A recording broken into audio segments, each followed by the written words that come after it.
Thas's roar cut through the training bay, and the assembled cubs didn't flinch. They stood taller. Every spine straightened, every head tilted at precisely the correct angle of attention. Their breathing synchronized into a single, unified rhythm that shouldn't have been possible for untrained cadets. The drill instructor's mandibles clicked shut mid-sentence. This wasn't obedience. This was something else entirely. According to YouTube analytics, 99.3% of viewers are not subscribed. That's a huge number. By subscribing the channel that is completely free, you'll help support the channel and never miss fresh content. Report, Thas demanded, his voice dropping from volcanic to surgical. Who modified the conditioning regimen? Silence. Perfect, absolute silence. The cubs maintained their stance without wavering, without that familiar tremor of fear-induced compliance Thas had relied on for 17 years of military instruction. This was different, sharper, more complete. No one answered my question, Thas said slowly, beginning to pace. Which means either someone violated protocol or something is very wrong with your neural development. The cub's ear twitched, not from fear, but from concentration, anticipation. I will ask once more, who trained you? The human showed us, a young female cub said, her voice steady and clear, not defiant, not submissive, simply factual. She said if we understood the purpose behind the discipline, we would execute it better. Thas went absolutely still. The human, he repeated carefully, showed you. Yes, sir, while you were in the briefing. She explained that when soldiers understand why they're following orders, they follow them faster and more accurately. She said fear makes mistakes. Clarity makes warriors. The drill instructor's tail, usually a reliable barometer of his emotional state, hung completely motionless. He turned and walked toward the observation window overlooking the training bay's eastern entrance, where the maintenance staff worked during morning shifts. There, standing beside a mop and bucket, casually sipping from a steaming cup, was Sarah Jackson. Human. Custodian. She was humming. Thas's next action violated 43 military protocols. He triggered the facility-wide emergency alert. Commander Vex Thul arrived in 7 minutes, which meant she'd been moving at speeds that would have destroyed the average personnel transport. Her security detail materialized behind her like crystalline shadows, weapon systems passive but ready. Report, she commanded, her tactical visor already scanning the training bay data streams. The cubs, Thas said, gesturing to the platform where the cadets maintained their impossible stance. Observe their performance metrics. Vex Thul's eyes narrowed as readouts scrolled across her display. Physical response time, 34% above baseline. Coordination parameters, 28% above recorded maximum. Cognitive processing during commands, unprecedented efficiency levels. And beneath it all, a notation that made her translator stutter. Voluntary compliance without fear stimulus. Contamination? Vex Thul asked sharply. Negative. All biological scans normal. Neurological scans normal. No pathogens, no parasites. No foreign agents in their systems. Then what explains this? Thas pointed to Sarah Jackson, who had now set down her coffee and was cheerfully mopping the floor in the observation area. That explains this, he said. Vex Thul's security detail automatically moved to establish a perimeter around the human. Sarah glanced up, smiled politely, and waved her mop in greeting. Morning, folks, she called out.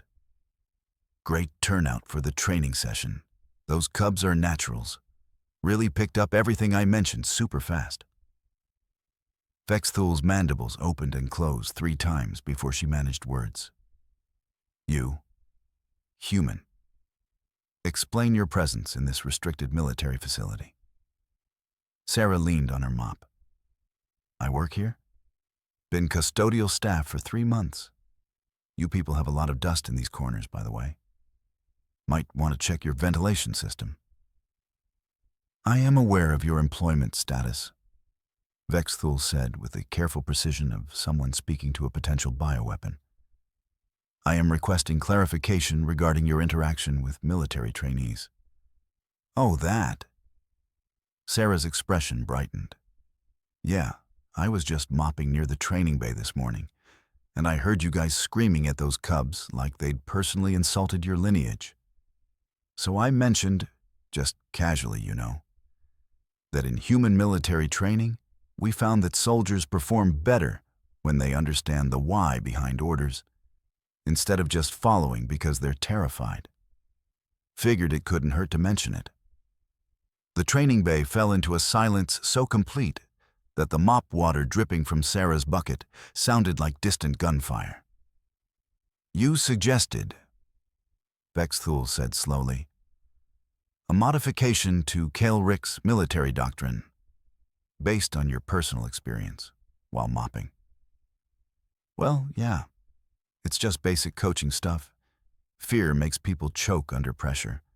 Understanding makes them reliable. Sarah shrugged and went back to mopping. That's like baseline human knowledge. Figured maybe you folks just hadn't thought about it yet. Vexthul looked at the cubs.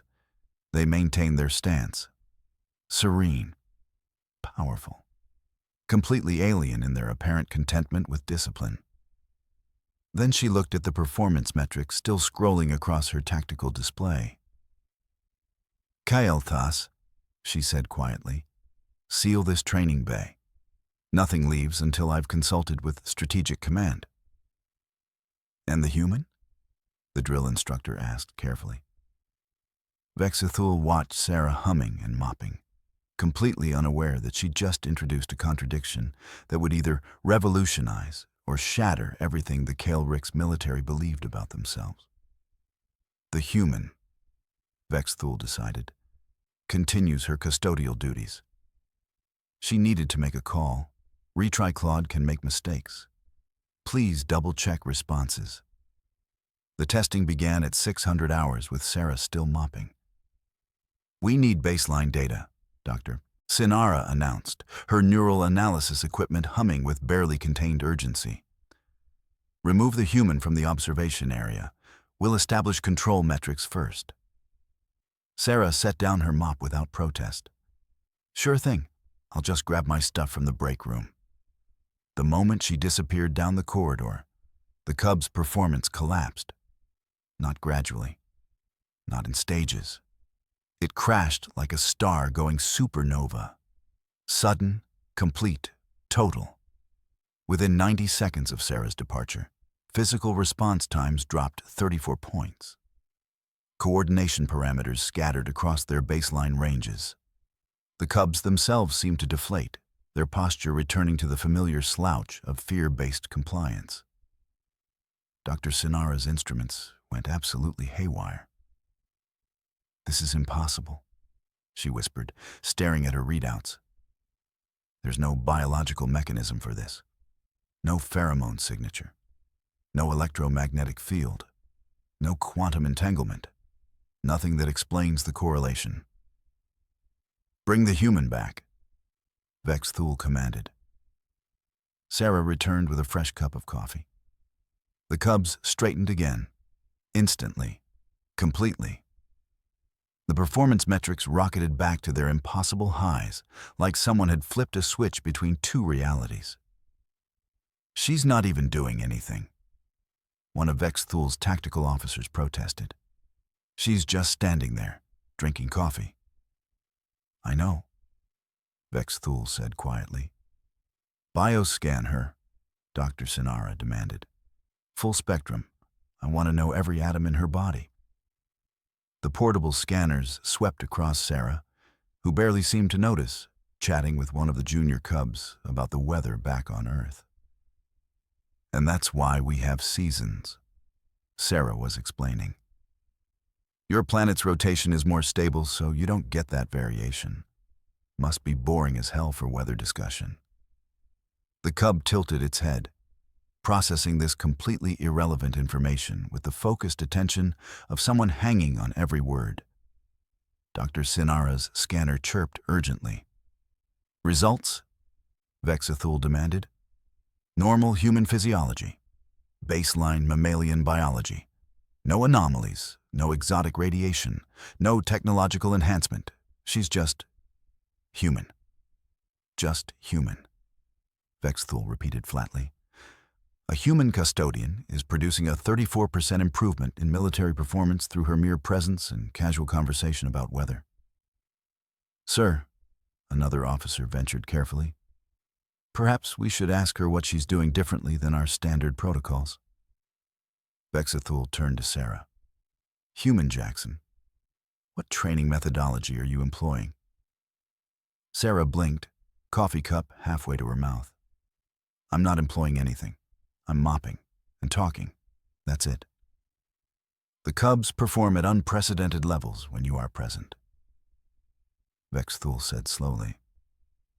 Yet you claim you are performing no specific actions. Because I'm not? Sarah looked genuinely puzzled. I just told them what my drill sergeant told me back in basic training.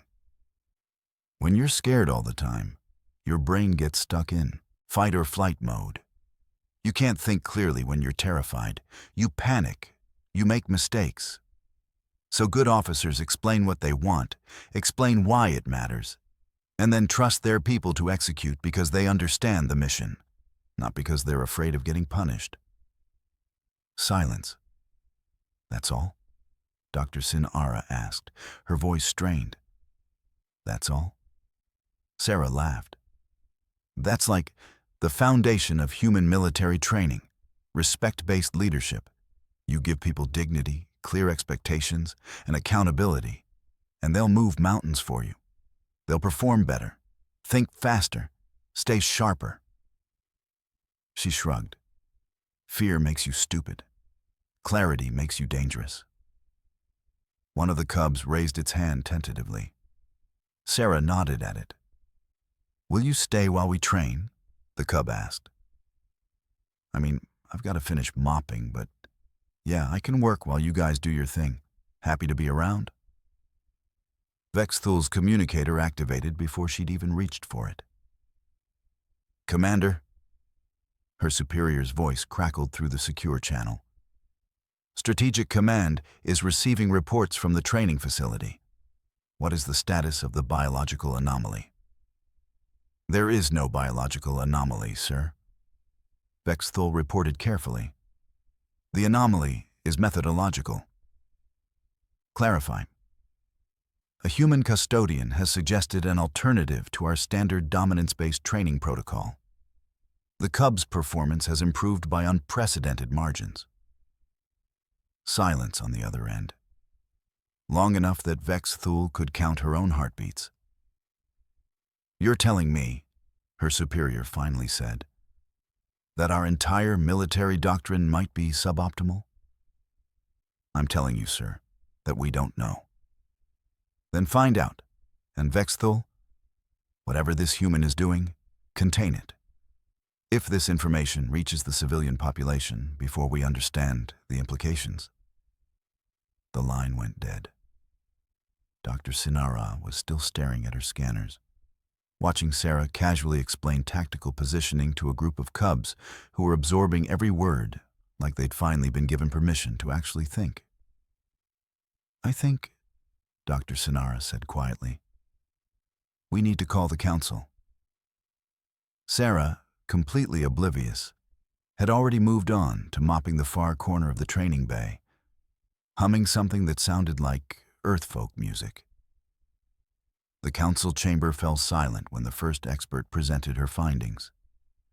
Professor Kaldra, the coalition's most respected military behavioral specialist, stood at the center of the amphitheater with data streaming across every available display. 23 separate test scenarios, 47 cubs across multiple age groups, 72 hours of continuous observation. Every single metric pointed to the same impossible conclusion. The human methodology, Kayaldra began carefully, produces results that contradict 3,000 years of documented K.L. Rick's military theory. Then your tests are flawed, Commander Zilak snapped from the upper gallery. Our dominance-based hierarchy is neurologically encoded. It's not a choice. It's biology. It's not, Sarah said from the observation platform, where she'd been politely invited to sit after being explicitly instructed not to do any mopping near sensitive strategic discussions. Everyone turned to stare at her. It's not biology, Sarah continued, completely unfazed by the hostile attention of 37 senior military officials. It's habit. You've been doing it one way for so long you think it's natural. But it's not. It's just what you've always done. Silence. General Vexia, coordinator of Coalition Defense Initiatives, leaned forward. You're suggesting, she said carefully, that our entire military structure, the foundation of our civilization's security, is based on a choice rather than an evolutionary necessity? I'm saying that fear-based leadership is inefficient, Sarah replied matter-of-factly. And yeah, I'm saying you probably chose it because it was easier to implement than actually developing your people as thinking soldiers rather than terrified followers. The chamber erupted. Preposterous! This human knows nothing of our species. Remove her! Kayaldra raised her hand, and the room quieted. I would like to hear the human's reasoning. Professor Jackson? Sarah set down the coffee she'd been permitted to bring. Okay, so here's the thing. In human military training, we learned a long time ago that scared people make mistakes. Your brain's amygdala, your fear center, hijacks your higher cognitive functions when you're terrified. Fight or flight mode shuts down the parts of your brain that do complex problem solving. So if your soldiers are constantly afraid of their commanders, they'll execute basic orders fine, but they'll fail at anything requiring actual tactical thinking. She stood and walked to one of the displays, pointing at performance metrics. But these cubs, when they understand why they're doing something, when they know their commander respects their ability to execute, when they're held accountable to standards instead of just terrified, their cognitive functions enhance. See these numbers? Processing speed up 28%, coordination up 34%, decision-making under pressure up 41%. General Vexia's mandibles had gone pale. You're saying, she whispered, that our system actively prevents our soldiers from reaching their potential? I'm saying fear doesn't make better soldiers. It makes obedient ones. But obedient and capable aren't the same thing. One of the younger strategists, Rahil, suddenly stood. If this is true, then every conflict analysis we've performed, every strategic assumption we've made about enemy capabilities, has been based on the premise that militaries operate on fear-based hierarchy. But what if our opponents discovered this? The silence that followed was worse than the argument. They would be militarily superior. Zilak said flatly, if another species implemented this methodology while we maintained traditional hierarchy, you'd lose, Sarah finished bluntly. Eventually, yeah, you'd lose. To anyone who figured out that people perform better when they're motivated instead of terrified. Dr. Sinara stood, her neural analysis equipment still running in the background. I've been reviewing the neuroimaging data from the cubs. When they're performing under the human's methodology, their neural patterns show something we've never documented before. Complete integration between fear centers and reasoning centers. They're not suppressing fear. They're channeling it into focus. How is that possible? Vexia demanded. Because she's teaching them to trust, Sarah said simply. When you trust your leaders, when you know they won't punish you for honest mistakes, when you understand that everyone's working toward the same goal, your body doesn't trigger the panic response in the first place. You get the adrenaline boost, but not the shutdown. Kaldra pulled up new simulations. If we implement this methodology across the entire military structure, you become capable of things you couldn't imagine before, Sarah finished. You become adaptable. You can handle chaos because your people aren't in survival mode. They're in problem-solving mode. Zilak stood abruptly. This is a betrayal of everything we've built. Military tradition, Sarah interrupted, her voice sharp, is just we've always done it this way. And yeah, sometimes that matters. Sometimes it really does. But when your tradition is actively making your soldiers worse at their job, maybe it's time to try something different. The council chamber descended into chaos. Generals argued with strategists.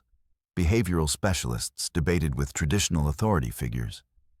And in the center of it all, Sarah sat calmly drinking her coffee, while the entire Kelrick's military institutional framework visibly collapsed around her. She'd only been trying to help with the mopping situation. The full military academy test took 72 hours. By hour 48, there was no longer any question about the results. Every demographic, every age group, every training level. The pattern held absolute. Cubs treated with dignity and clear expectations outperformed their fear-conditioned counterparts by margins so significant that the data sets had to be verified 3 times to ensure they weren't corrupted. Physical strength, plus 34%. Mental processing, plus 28%. Tactical coordination, plus 41%. Resilience under pressure, plus 53%. And something else. Something that made the generals go very quiet. Voluntary re-enlistment rates. Recruits were choosing to stay, choosing to continue, choosing to build careers instead of simply surviving their service rotation. This is unprecedented, Kaldra said, staring at the retention analysis. In 300 years of records, we've never seen numbers like this. Commander Vex Thule stood before the Strategic Council, her expression carefully neutral. The data is irrefutable. The human methodology produces superior results across all measurable parameters. Then we must implement it immediately, General Vexia declared. Silence crashed down like a physical force. We cannot, Zilak said coldly, admit that our entire military system has been fundamentally counterproductive. The political ramifications alone would... Would what? Sarah interrupted from her designated observation seat. Make you look bad? Yeah, probably. But you know what's worse? Keeping a broken system because you're embarrassed to admit it was broken. All eyes turned to her. I'm just a janitor, Sarah continued casually. But where I come from, we figured out centuries ago that people work better when you treat them like they matter. Our military academies teach this stuff to every single officer, not because it's nice, because it works better. Because soldiers who trust their commanders will follow them into hell. Soldiers who are just terrified will run the first chance they get. She stood and walked to the central display, pulling up her own device, a worn tablet she'd apparently been taking notes on. Look, I get why you're scared of this. Your whole society is built on the idea that fear creates order, and maybe that worked fine when you were fighting basic survival battles. But you're not anymore. You've got a coalition. You've got complex strategies. You need people who can think, not just obey. Vexia leaned forward. What do you propose? Don't throw away your hierarchy, Sarah said pragmatically. Keep it if it makes you feel better. Just change what the hierarchy is based on. Instead of fear the commander or get punished, make it respect the commander, because they make good decisions and you'll achieve more together. Same structure, different fuel. Zilak stood abruptly. You're describing the complete dissolution of military discipline. No, Sarah said calmly. I'm describing better discipline. Discipline based on standards and accountability instead of panic and punishment. Your cubs aren't less disciplined under my methodology. They're more disciplined. They follow orders faster, more accurately, and without the psychological breakdown. Dr. Sinara pulled up new neural imaging. The brain scans confirm this. Under the human methodology, the cubs show increased prefrontal cortex activation, the reasoning centers. Under traditional hierarchy, those same areas show suppression. We've been literally making our soldiers dumber through our training methods. The silence that followed was suffocating. General Vexia made a decision. We will implement a hybrid approach. The human methodology will be designated as Advanced Performance Enhancement Protocols, a specialized training track for elite units. This allows us to pursue superior results without appearing to abandon traditional structure. Zilax's tail snapped sharply. You're attempting to preserve hierarchy while implementing its replacement. I'm attempting to achieve results while maintaining institutional stability, Vexia corrected. The cubs will respond better under these new protocols. Our military will become stronger, and we can do this while preserving the chain of command structure that defines our civilization. It was a compromise built on careful language and political necessity, not an admission that the old system had failed. Just a strategic upgrade to existing protocols. Sarah watched the generals nod in agreement and suppressed a smile. Over the next week, something remarkable happened. The cubs trained under the new advanced protocols became visibly different. Their bearing changed. Their movements became sharper but less rigid. They questioned orders now, not defying them, but understanding them, engaging with them. Their performance metrics climbed even higher as they weren't just executing commands, but actively contributing to their execution. And then something unexpected occurred. The traditionally trained cubs started asking why they couldn't participate in the new protocols. Because you haven't qualified for elite training, the instructors explained. But everyone knew the truth. The new methods worked so visibly better that the old approach looked like training soldiers with outdated equipment. Within 3 months, virtually all training had shifted to the new advanced protocols. Sarah was mopping the academy's grand entrance when Vex Thul found her. You've revolutionized our entire military structure, the commander said without preamble. Sarah laughed, wringing out her mop. I made a suggestion while doing my job. You guys did all the heavy lifting. Literally all I did was mention that scared people perform worse than confident people. Yet that simple observation is reshaping our civilization.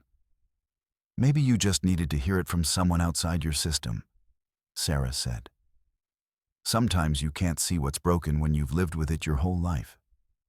Vex Thul watched the cubs train in the distance, moving with purpose and clarity. What will you do now? The commander asked. Sarah smiled and hefted her mop. Finish this corner, then probably grab lunch. I hear there's a really good fusion place near the spaceport. She had no idea that she'd just changed the trajectory of an entire galactic civilization. The official directive landed on every military installation across the Kael Rix territories within 48 hours. Operational Protocol Amendment, 447 Alpha. Advanced Motivation Enhancement Methodology. All training programs effective immediately would incorporate structured, respect-based leadership frameworks. Commanders would receive certification in dignity-aligned authority structures. Punishment-based conditioning would be replaced with accountability-based performance standards. Every institution would implement the new protocols within 90 days.